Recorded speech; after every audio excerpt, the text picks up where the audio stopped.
বন্ধুরা, আমি প্রতিদিনই মিঠিঝরা গল্পের পাশাপাশি আমি আমার ডেইলি লাইফস্টাইল ব্লগ শেয়ার করি। আজ আমি তোমাদের সামনে নিয়ে এসেছি পিডিং শাকের একটা দুর্দান্ত রেসিপি। গরম গরম এই শাক যদি পাওয়া যায় তাহলে নিমেষের মধ্যেই কিন্তু এক থালা ভাত খাওয়া শেষ হয়ে যাবে। তো চলো আজকের এই পিডিং শাকের রেসিপিটা তোমাদের সামনে শুরু করি। আজকের মিঠিঝরা ধারাবাহিকের নতুন আপডেটে দেখা যাচ্ছে যে রায়ের নামে ট্রান্সফার করা গোটা প্রপার্টি এবার আত্মসাৎ করবে নীলু। নীলু কোয়েলকে বলতে থাকে, দেখো কোয়েল, তুমি যদি লাস্ট পর্যন্ত আমাকে ছাড় দাও তাহলে তোমার এটাতে অনেক বেনিফিট আছে। তার থেকে বড় বেনিফিট হলো যে তুমি নিজে মাথা গোজার একটা ঠাঁই পাবে, যেটা কিনা বর্তমান কন্ডিশনে তোমার এবং দুজনেরই জরুরি ভিত্তিতে প্রয়োজন। এই কথা শোনা মাত্রই কোয়েল বলতে থাকে, এগুলো তুমি কি করে সেটেল করবে? তার থেকে বড় কথা যে রাই তোমার কথায় বা বিশ্বাস করে কি করে তোমার দেওয়া কাগজের উপর সে সিগনেচার করবে? তুমি একটা জিনিস ভেবে দেখেছো, তুমি এতদিন ধরে যে অপকর্মগুলো করে এসেছো তার ফলে তোমার গোটা পরিবার তোমার উপর ক্ষিপ্ত হয়ে আছে। এখানে তোমাকে কেউ বিশ্বাসই করবে না, আর যেখানে তোমাকে বিশ্বাসই করবে না সেখানে তোমার দেওয়া একটা পেপারের উপরে ওরা কিভাবে সিগনেচার করবে? যদি রাই সিগনেচার করতে রাজিও হয়ে যায় তাতে তো তোমার দাদা ভাই বা বৌমণি বা তোমার মা রাইকে সিগনেচার করতে কিছুতেই দেবে না। তাহলে তখন তুমি কি করবে বলো তো? তুমি কি তখন জোর করে ওর থেকে প্রপার্টি নিয়ে কি করে নিজের নামে ট্রান্সফার করবে বলো তো? তারপর কি বা গ্যারেন্টি আছে আমি এই প্রপার্টি নেওয়ার জন্য তোমাকে হেল্প করলাম, তারপর আমাকে না দিয়ে তুমি যদি আমার কাছ থেকে মুখ ফিরিয়ে নাও? যদি তুমি আমাকে ধোকা দাও তখন কি হবে বলো তো? আমি আমার মেয়েকে নিয়ে কোথায় গিয়ে দাঁড়াবো? আর বাবা, আমি তোমার সঙ্গে কোনো মতেই সাথ দেব না। একবার তো তোমার সঙ্গে সাথ দিয়ে আমি দেখলাম যে এখন আমাকে ভয়াবহ পরিস্থিতির মধ্যে চলতে হচ্ছে এবং সেটাও আমার মেয়েকেও সহ্য করতে হচ্ছে। পরে তো আমাদের এমন পরিস্থিতি হবে যে না খেয়ে আমরা মা মেয়ে দুজনেই মরে যাব। মানে নীলু বলতে থাকে, তুমি আর একবার আমার প্ল্যানে সাথ দিয়ে দেখো, এবার যদি আমার প্ল্যানটা সাকসেসফুল না করতে পারি তাহলে আমার নামও নীলু নয়। মানে কোয়েল বলতে থাকে, আরো একবার তোমাকে বিশ্বাস করতে বলছো? ঠিক আছে, আমি কিন্তু অন্ধের মতো আরো একবার তোমাকে বিশ্বাস করছি। এবার যদি তুমি আমার আস্থায় জল ঢেলে দাও, এবার কিন্তু আমি তোমার নামে গিয়ে কেস ফাইল করে আসবো আমি নিজেই। তখনই নীলু বলতে থাকে, দাঁড়াও, আগে আমি সর্বপ্রথম আমার রাই দিদি ভাইয়ের কাছ থেকে 24,000 টাকা আদায় করতে হবে, আর ওর কাছ থেকে যদি আমি টাকাগুলো আদায় করতে না পারি তাহলে আমি অ্যাডভোকেটকে সেই টাকাগুলো দিতে পারবো না, তার থেকে আমি সেই ডকুমেন্টস নিতে পারবো না। আর তুমি একবার বুঝতে পারছো, যদি আমি সেই ডকুমেন্টস না নিই তাহলে রাই দিদি ভাই এখান থেকে চলে যাওয়ার মাত্রই আমার প্ল্যানটা চপাট হয়ে যাবে। তাই রাই দিদি ভাই এখান থেকে চলে যাওয়ার আগেই আমাকে যে করে হোক ওর কাছ থেকে এই ডকুমেন্টের উপর সিগনেচারটা করে নিতে হবে। তার আগেই আমাকে এই অ্যাডভোকেটকে টাকাটা পেমেন্ট করতে হবে, না হলে সেই ডকুমেন্টসটা আমার হাতে কোনো মতেই হস্তান্তর করবে না। তখনই কোয়েল বলতে থাকে, এখানে আমার কি কি করা লাগবে তুমি আমাকে সেটাই বলো। তখনই নীলু বলতে থাকে, তোমাকে এখন অন্তত কোনো কাজ করতে হবে না। যখন কিনা আমি তোমার হাতে ডকুমেন্টটা দেব, সঙ্গে সঙ্গে আর এক মুহূর্ত দেরি না করে অ্যাডভোকেটের কাছে এসে সাবমিট করে দেবে। তারপর বাদবাকি কাজটা অ্যাডভোকেট নিজেই সব ঠিক করে নেবে।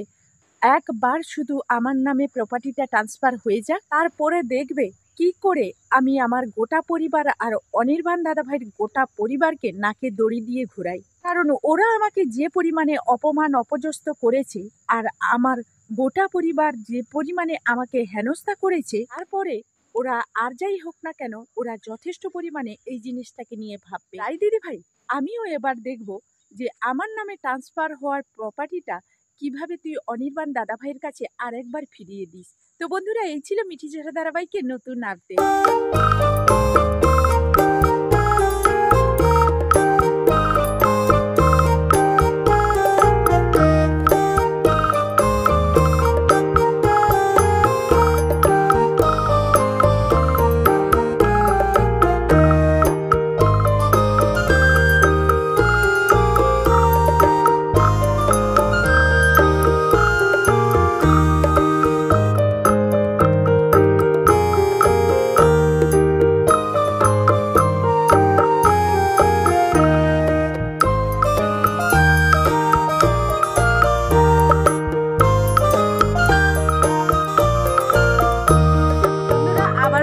সামনে আজকে নতুন একটা রেসিপি নিয়ে হাজির হয়ে গেছি। আর বুঝতেই পারছো আজকে তো বাড়ি থেকে একেবারে সকাল সকালে গিয়ে শাক তুলে নিয়ে চলে এসেছি। এখন শাকটাকে বেছে নেব আর আজকের আমাদের নিজেদের বাড়িতেই একেবারে পিড়িং শাক, আমরা তো পিড়িং শাক বলি, তোমরা কি শাক বলো আমি জানি না, তবুও শাকটা তোমাদেরকে একটু দেখিয়ে দিচ্ছি। তো এই শাকটা দেখে তোমরা চিনতে পারবে কিনা। তো এই শাকটা রান্নার পর এর একটা সুন্দর মানে সুগন্ধ থাকে, যেটা অনেকেই পছন্দ করে, আবার অনেকেই হয়তো করে না, কারণ সবার পছন্দ তো আর সমান নয়। এই কারণে তো আমাদের বাড়িতে এই শাকটা কিন্তু খুবই একজনের প্রিয়। তো যাই হোক, তো চলো এখন শাকটাকে কেটে নেব। আর বাড়িতেই একেবারে নরম শাক এইগুলো, এই জন্য অনেকগুলো শাক তুলে নিয়ে এসছি, মানে এই ঝুড়ির ভেতরে তো এইভাবে তুলে নিয়ে এসছি, তাই বোঝা যাচ্ছে না কত শাক তোমাদের দেখাচ্ছি। তো দেখো এত শাক তুলে নিয়ে এসছি। শাকগুলো প্রথমে একটু বেছে নেব, এর মধ্যে একটা আদ্রা ঘাস আছে, এই যে এই ঘাসগুলোকে ফেলে দেব, ফেলে দিয়ে আমি শাকগুলোকে কেটে নেব।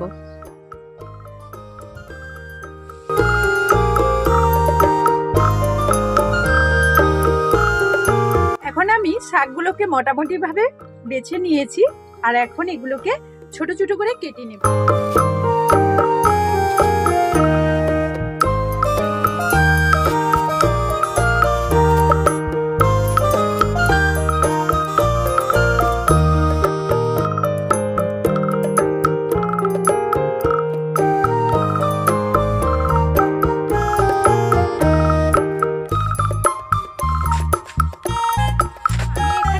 শাকটাকে কত ছোট ছোট করে কেটে নিয়েছি, একেবারেই ছোট করে কেটে নিয়েছি যতটা সম্ভব।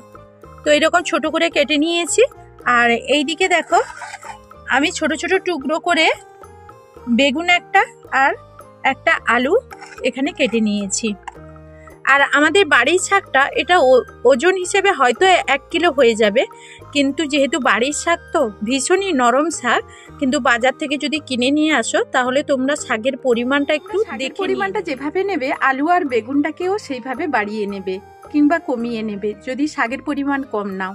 তো চলো এখন কিন্তু জলে পরিষ্কার করে ধুয়ে নিয়ে এসে তারপর রান্নার কাজে চলে যাব। রেসিপিটার জন্য আমি প্রথমে এদিকে একটা কড়াই বসিয়ে কড়াইতে দিয়ে দিচ্ছি বেশ কিছুটা পরিমাণ সর্ষের তেল। তেলটা একটু গরম হয়ে গেলে এই গরম তেলের মধ্যে আমি বেশ কিছুটা পরিমাণ বড়ি দিয়ে দিচ্ছি। মিডিয়াম আঁচে বড়িটাকে নাড়াচাড়া করে আমি এইরকমভাবে একটু লাল লাল করে ভেজে নেব। আর মিডিয়াম আঁচে এগুলোকে কিন্তু মুচমুচে করে ভাজা হয়ে গেছে, এখন এগুলোকে তুলে নিলাম। আর ওই কড়াইতে আরও বেশ কিছুটা পরিমাণ দিয়ে দিচ্ছি সর্ষের তেল। এখন দিয়ে দিচ্ছি 3টে শুকনো লঙ্কা আমি মাঝখান থেকে ফাটিয়ে দিয়ে দিলাম। হাফ চামচ দিয়ে দিচ্ছি 5 ফোড়ন। এখন 1 চা চামচ আদা বাটা দিয়ে দিলাম। এখন এই সব কিছুকে তেলের মধ্যে খুব ভালোভাবে নাড়াচাড়া করে একটু ভেজে নেব, যতক্ষণ না আদার কাঁচা গন্ধটা যাচ্ছে ততক্ষণ মিডিয়াম আঁচে আদাটাকে নাড়াচাড়া করে ভেজে নিতে হবে। এখন ছোট ছোট সাইজ করে কেটে রাখা আমি আলুগুলো এখানে অ্যাড করে দিলাম। আলুটাকে খুব ভালোভাবে নাড়াচাড়া করে এখন ঢাকনা দিয়ে দিচ্ছি। মিডিয়াম আঁচে 2 থেকে 3 মিনিট পর ফিরে এলাম আর ঢাকনাটা খুলে খুব ভালোভাবে নাড়াচাড়া করে দিচ্ছি। আলুগুলো আমার একটু ভাজা ভাজা হয়ে গেছে। এখন 3টে মিডিয়াম সাইজের বেটে রাখা পেঁয়াজ এখানে অ্যাড করে দিলাম। আমি পেঁয়াজটা গ্রেট করে দিয়েছি, তোমরা চাইলে বেটেও দিতে পারো। একটু পেঁয়াজটা দিয়ে নাড়াচাড়া করে নিচ্ছি। বেগুন এখানে কেটে রাখা বেগুন যেটা ছিল সেটাও অ্যাড করে দিলাম। বেগুনটা দিয়ে আবারও নাড়াচাড়া করে নিচ্ছি। তোমরা যারা বেগুন খেতে পছন্দ করো না, যাদের অ্যালার্জি আছে, তারা কিন্তু এখানে শিম ব্যবহার করতে পারো। বেগুনটা দিয়ে একটু নাড়াচাড়া করে এখন এখানে আমি কেটে রাখা শাক দিয়ে দিলাম। শাকটাকে আমি ভালো করে জলে পরিষ্কার করে ধুয়ে নিয়েছি। খুব ভালোভাবে পরিষ্কার করে ধুয়ে নিতে হবে যাতে এতে কোনো বালি না থাকে। এখন দিয়ে দিচ্ছি পরিমাণ মতো লবণ। লবণটা দিয়ে নাড়াচাড়া না করেই কিন্তু এটা ঢাকনা দিয়ে দেব।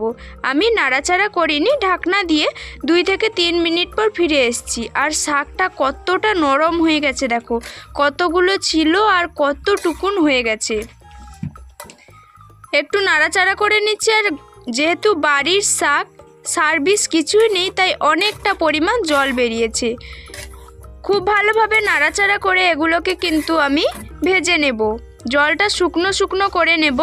এখন দিয়ে দিচ্ছি হাফ চামচ হলুদ গুঁড়ো, হাফ চামচ লঙ্কার গুঁড়ো। তোমরা লঙ্কাটা এখানে পরিমাণ মতো দিয়ে দেবে, যেরকম লঙ্কা খেতে পছন্দ করো। হলুদ আর লঙ্কাটা দিয়ে খুব ভালোভাবে আবারও নাড়াচাড়া করে নিচ্ছি। নাড়াচাড়া করে এখন আমি এখানে দিয়ে দিচ্ছি সর্ষে বাটা। বেশ কিছুটা পরিমাণ সর্ষে আমি বেটে রেখেছিলাম, সেটা দিয়ে দিলাম। আর ঝালের জন্য 3টে চেরা কাঁচা লঙ্কাও দিয়ে দিলাম। সর্ষে বাটা আর কাঁচা লঙ্কাটা দিয়ে আবারও খুব ভালোভাবে নাড়াচাড়া করে সব কিছুকে একসঙ্গে মিশিয়ে নেব। একসঙ্গে মেশানো হয়ে গেছে। আবার কিছুক্ষণের জন্য ঢাকনা দিয়ে কিছুক্ষণ বাদে ফিরে আসছি। আর কতটা জল বেরিয়েছে দেখো। এই জলের মধ্যেই কিন্তু আলু, বেগুন, শাক এই সব কিছু খুব ভালোভাবে সেদ্ধ হয়ে যাবে। আর মাঝে মধ্যে ঢাকনা খুলে এইভাবে নাড়াচাড়া করে দিতে হবে, তবেই কিন্তু আজকের এই পিরিং শাকের রেসিপিটা তোমরা পারফেক্টভাবে বানাতে পারবে। আমি এখানে পেঁয়াজ দিলাম, তোমরা চাইলে নিরামিষভাবেও এই রেসিপিটা বানাতে পারো। এখন আমার রেসিপিটা প্রায় তৈরি হয়ে গেছে, শুধু খাওয়ার সময়। এবার আবারও একটু কিছুক্ষণ ঢাকনা দিয়ে বেশ কিছুক্ষণ পর ফিরে এসেছি। আর আমার শাকের যে জলটা ছিল সেই জলটা কিন্তু পুরোপুরি শুকনো হয়ে গেছে। আমি এখানে এক্সট্রা কোনো জল দিইনি, আমার বাগানের শাক সার বিষ ছাড়াই, তাই এখান থেকে প্রচুর জল বেরিয়েছিল। এখন এর মধ্যে বড়িটা দিয়ে দিচ্ছি। আমি বড়িটা দিয়ে দিলাম আর দিয়ে দিচ্ছি বেশ কিছুটা পরিমাণ সর্ষের তেল। আমি এখন এই শাকটা খাবো না, কিছুক্ষণ বাদে খাবো, তাই আমি শাকটা এখনও মেশাইনি। তোমরা যখন খাবে তখনই কিন্তু শাকের মধ্যেই বড়িটা মিশিয়ে দেবে। বড়ি হলো এই শাকের মূল অংশ। তো বন্ধুরা, আজকে ভিডিওটা এই পর্যন্ত।